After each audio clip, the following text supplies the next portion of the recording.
Imagine staring down the barrel of losing your home. The fear, shame, and helplessness are overwhelming. Across Ontario and Canada, money worries are now the top source of stress for many families. One survey found 38% of Canadians say money is their biggest worry, more than health or work. In fact, nearly half of Canadians report losing sleep because of financial problems. So if you faced a power of sale notice, those feelings of panic or doom are completely normal. As one Canadian put it, I'm afraid to go from having a normal life to being totally destitute. In this episode, we'll explore the deep emotional journey behind that fear, the psychology of financial trauma, and how you can heal and rebuild. Financial trauma happens when money problems hit at a deep emotional level. It's more than just stress over the budget. It can feel like a traumatic event. One therapist defines financial trauma as a mind-body response to a highly stressful event impacting our financial well-being that we have difficulty recovering from. In other words, it can feel very much like PTSD. Psychologists note that financial trauma often brings PTSD-like symptoms. You might feel hypervigilant, constantly on the edge about every expense, avoidant, avoiding bills or bank statements, and highly emotional when money issues come up. These reactions are not a sign of personal failure. They're your mind's way of coping with extreme threat to your security. Losing or nearly losing your home can be profoundly destabilizing. Studies of people who faced foreclosure, which is the US equivalent of our Ontario power of sale, found it to be a mentally traumatizing event that causes a profound sense of loss. Many homeowners report that foreclosure brings a waves of grief, shame, and a shattered sense of security. The constant anxiety of a looming sale can make you feel utterly powerless. In severe cases, this kind of financial trauma has been linked to high rates of depression, anxiety, and even suicide risk. All of this happens on the top of the financial loss, so it's no surprise families under power of sales stress often struggle with their mental health. Financial trauma can show up in many ways. Watch for signals like constant anxiety or panic. You might replay worst-case money scenarios in your mind or lie awake worrying about expenses. Financial stress makes people twice as likely to report poor health and 4 times as likely to suffer insomnia or headaches. Avoidance or obsession. Some people pull away and refuse to look at their finances, hiding bills or ignoring bank notices. Others go the opposite way, obsessively checking accounts and spending hours trying to find solutions online. Financial planner Natasha Knox notes stress often appears as either pulling away or constantly checking the balance. You might also see shame and secrecy. It's common to feel embarrassed about money problems. You might downplay your situation or avoid talking about it with anyone. But keep in mind, even therapists recognize that avoidance and shame are hallmark signs of money-related trauma. You might also see physical strain. Stress can manifest as physical symptoms: trouble sleeping, headaches, stomach problems, rapid heartbeat. This isn't all in your head. Studies show that people under financial stress often experience chronic tension and illness. And finally, relationship tension. Financial trouble often puts strain on families. Arguments over money, anger at oneself or others, even isolation are common reactions. In fact, experts note that foreclosure-induced stress strains marriages and can cause people to withdraw from social support out of embarrassment. Recognizing these signs in yourself or loved ones is the first step towards healing. They signal that what you're experiencing is real and valid. The good news is, financial trauma can heal. Here are some expert-backed steps you can take. First, acknowledge and name it. Accept that your feelings are valid.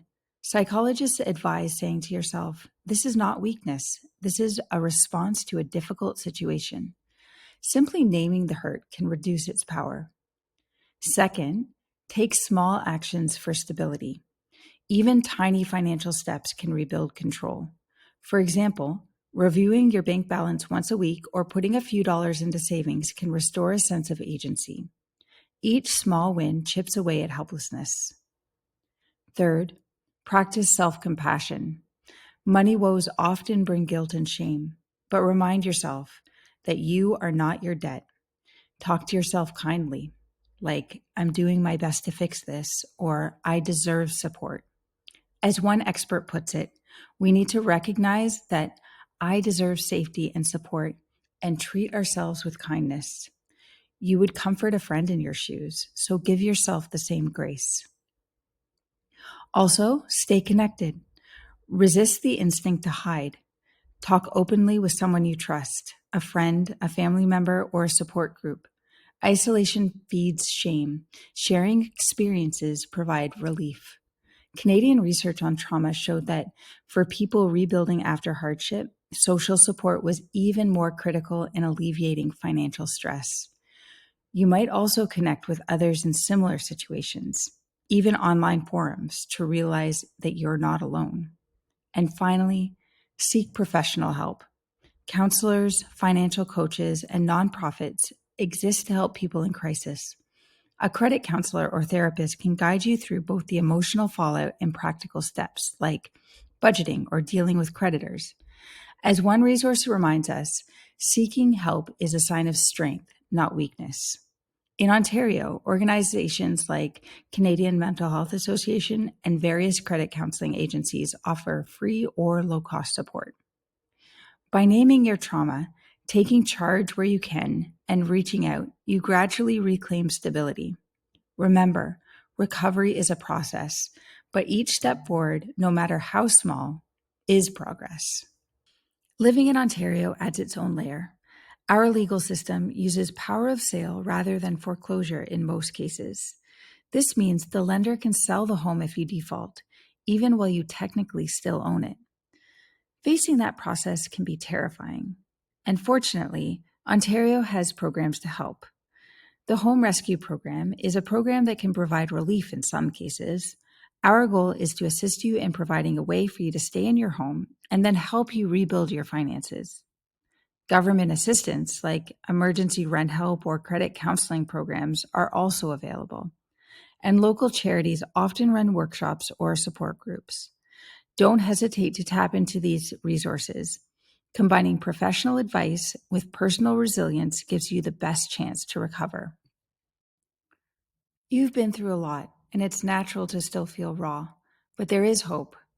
Research on Canadians who face multiple traumas found many eventually improve their financial well-being despite early hardships. In fact, one study noted participants showed remarkable resilience after trauma. That strength is in you too. The stress you feel now is not forever. Keep reminding yourself of each small victory, a paid bill, a good budget month, a tough conversation you had. Celebrate those steps. And remember, none of this defines your worth. As money expert Natasha Knox says, if you find yourself avoiding money out of shame, know that many people do. It's a common coping reaction. The key is to gently pull back into the light, connect with support, and know that healing takes time. You're not alone on this journey. Many Ontarians have stood in your shoes and rebuilt stability. Each day that you address the problem, no matter how slowly, is a day closer to relief. Keep talking about your fears and hopes with people who care, and lean on the experts when you need. In the words of one counselor, asking for help is courageous. It opens the door to a healthier future.